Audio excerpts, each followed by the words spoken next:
Salam saudaraku, semoga kita semua dalam keadaan sehat dan penuh sukacita dalam Tuhan. Kita akan merenungkan firman Tuhan dari Ibrani 6 ayat 17 sampai ayat 20 dalam tema Allah yang tidak pernah berubah. Sebelumnya mari kita berdoa. Bapa di surga, kami akan merenungkan firman-Mu. Kiranya Roh-Mu yang kudus menerangi hati dan pikiran kami, agar kami sungguh memahami firman-Mu. Dalam nama Tuhan Yesus Kristus kami berdoa. Amin. Firman Tuhan yang menyapa kita hari ini, Ibrani 6 ayat 17 sampai ayat 20, beginilah firman Tuhan. Karena itu, untuk lebih meyakinkan mereka yang berhak menerima janji itu, akan kepastian putusannya, Allah telah mengikat dirinya dengan sumpah, supaya oleh dua kenyataan yang tidak berubah-ubah tentang mana Allah tidak mungkin berdusta, kita yang mencari perlindungan beroleh dorongan yang kuat untuk menjangkau pengharapan yang terletak di depan kita.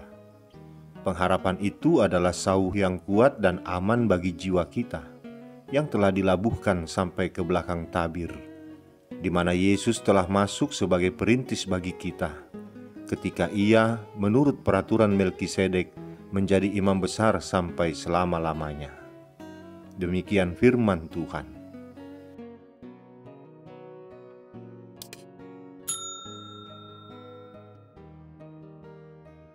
Saudaraku, surat Ibrani dituliskan untuk orang-orang Kristen berlatar belakang Yahudi. Pada masa itu, mereka mengalami penindasan bahkan pemenjaraan karena imannya.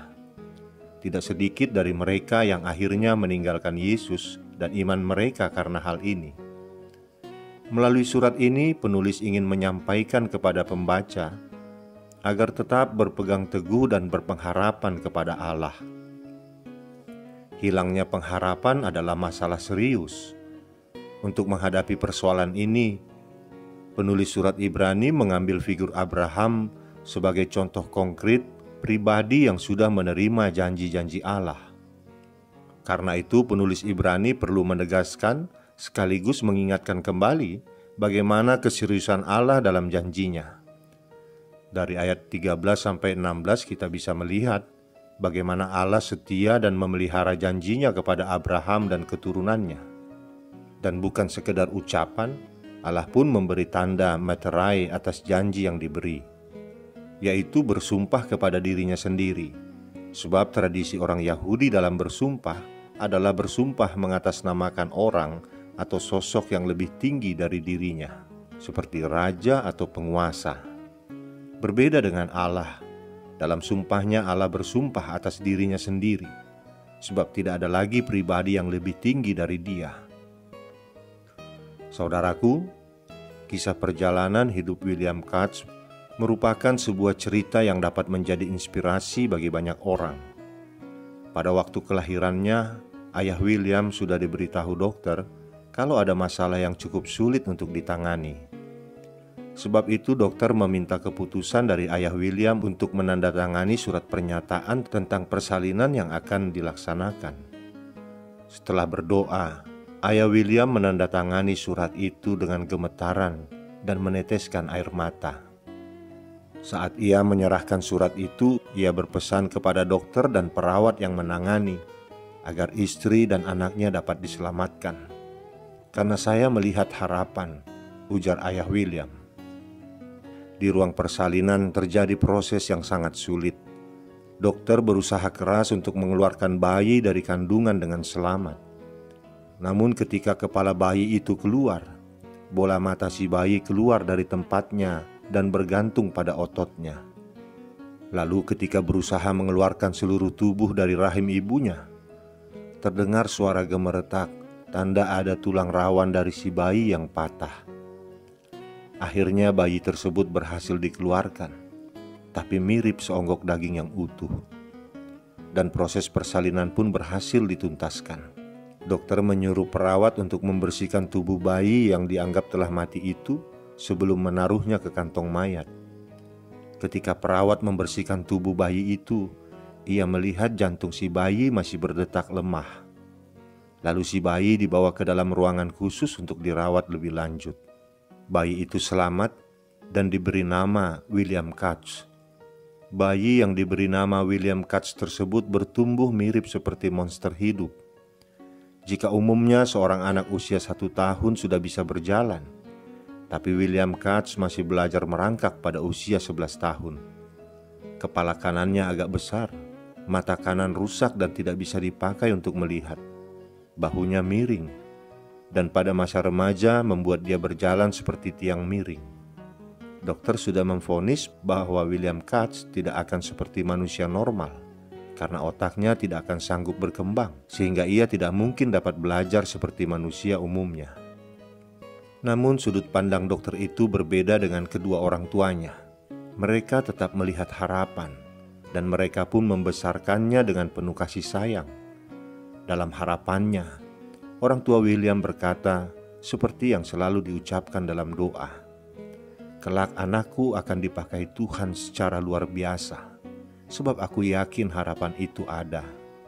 Dan pada waktunya Tuhan, William Katz bersimpu di hadapan Tuhan ketika Tuhan memanggilnya menjadi utusan Tuhan.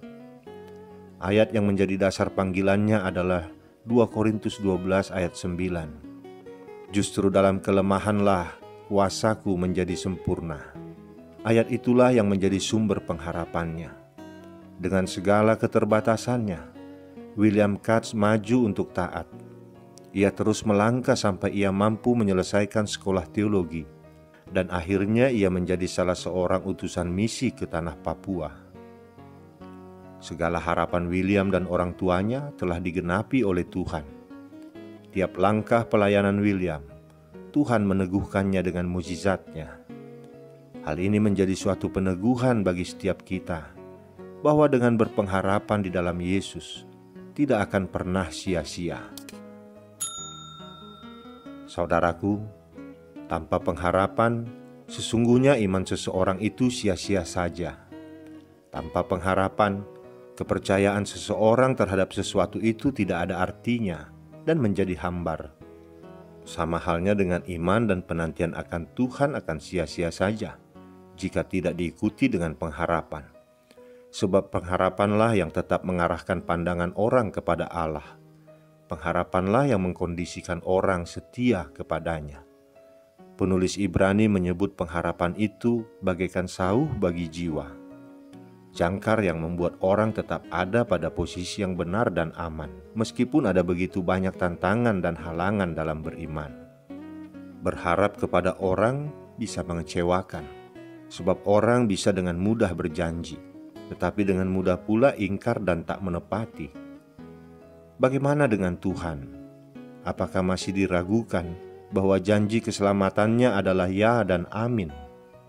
Bagaimanapun, tidak bisa dipungkiri jika ada orang yang memang ragu dengan janji itu, dengan berbagai macam alasan dan dalihnya. Karena itulah melalui pengalaman Abraham ini, penulis mau menunjukkan bukti keseriusan sekaligus jaminan Allah atas janjinya, sehingga dia pun rela mengikat dirinya dengan sumpah. Kalau kita mencoba menalar kembali, sesungguhnya Allah tidak perlu sampai bersumpah untuk meyakinkan orang yang berhak menerima janjinya. Sebab Allah tak mungkin berdusta, karena hal itu bertentangan dengan dirinya sendiri dan mustahil dilakukannya.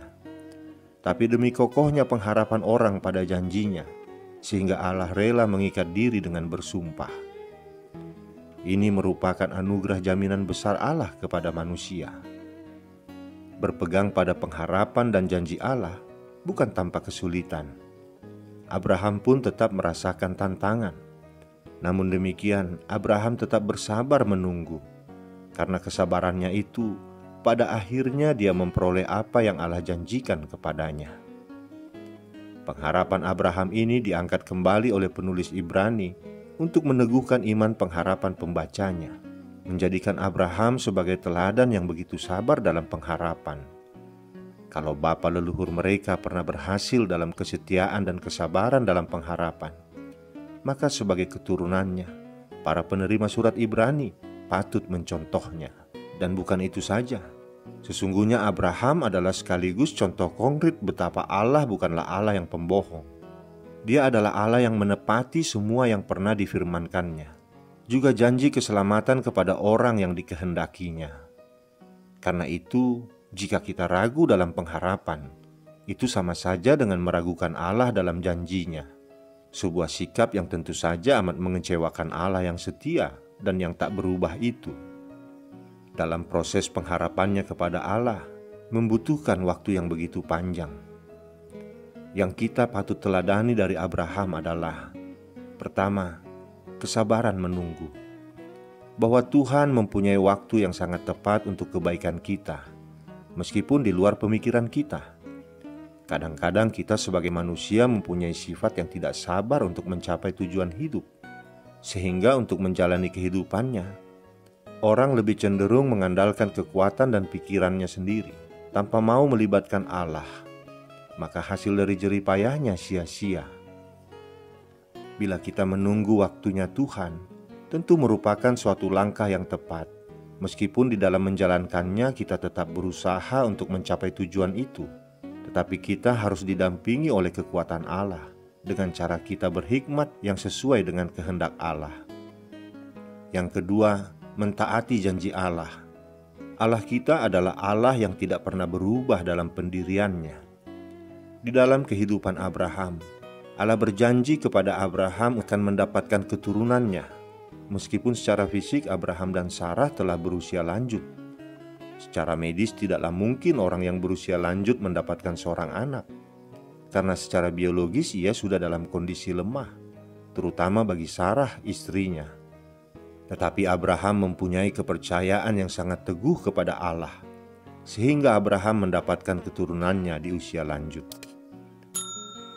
Demikian pula kita sebagai manusia yang mau mentaati kehendaknya, maka kita bisa mengalami kehidupan di luar dugaan, seperti yang dialami oleh Abraham. Saudaraku, yang paling menggoda seseorang untuk tidak setia sampai akhir adalah ketidaksabaran. Manusia cenderung ingin cepat memetik hasil dalam melakukan sesuatu. Tidak heran kalau sebagian orang Kristen ingin berpaling dari Kristus, karena tidak puas dengan kepercayaan yang dianutnya selama ini. Yang patut diteladani dari Abraham adalah kesabarannya menunggu dan menaati janji Allah dengan sepenuh hati. Ia percaya bahwa jaminan janji Allah pasti ditepati dan digenapi. Allah yang dikenalnya secara pribadi pasti akan menepatinya, dan ia tidak pernah sekalipun ingkar janji.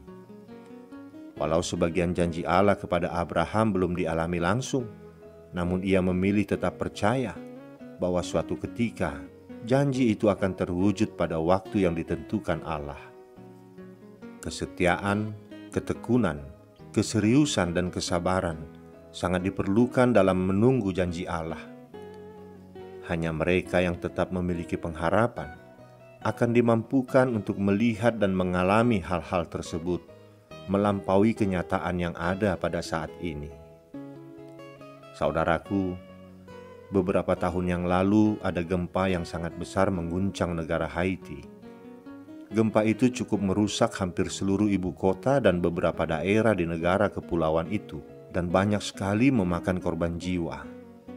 Pada semua daerah yang terdampak bencana yang cukup berat di Haiti itu, tim SAR melakukan pencarian korban. Setelah lewat 2 minggu, tim SAR sangat pesimis akan mendapatkan korban gempa yang masih hidup di bawah reruntuhan bangunan. Karena pertimbangannya, mana mungkin dalam kondisi terjepit, cedera, dan tidak makan serta minum dalam 2 minggu, seorang korban dapat bertahan hidup. Mereka ternyata keliru. Emmanuel Butel ditemukan di bawah reruntuhan dalam kondisi hidup. Segera pemuda itu dilarikan ke rumah sakit untuk mendapatkan perawatan. Setelah pulih, dalam sebuah wawancara, wartawan bertanya kepadanya, "Apa yang membuatmu bisa bertahan?" Ia menjawab, "Selama terjepit di bawah reruntuhan, saya terus berdoa memohon pertolongan Tuhan. Pengharapan saya tidak sia-sia. Kuasa Allah bekerja." Ini menjadi contoh bagi setiap kita, bahwa pengharapan itu dapat membawa kekuatan kepada seseorang untuk melewati berbagai hal sulit dalam hidupnya. Saudaraku, Kalau hari ini kita sedang dalam masalah, pergumulan, keinginan yang mungkin sudah lama kita idam-idamkan dan belum menemukan hasil atau jalan keluar, jangan berputus asa. Kita belajar dari renungan kita hari ini bahwa pengharapan menolong kita untuk tetap setia dan fokus pada janji Allah. Lakukanlah apa yang menjadi tanggung jawab kita, dan Dia yang adalah Allah kita akan melakukan bagiannya dengan cara dan waktunya sendiri.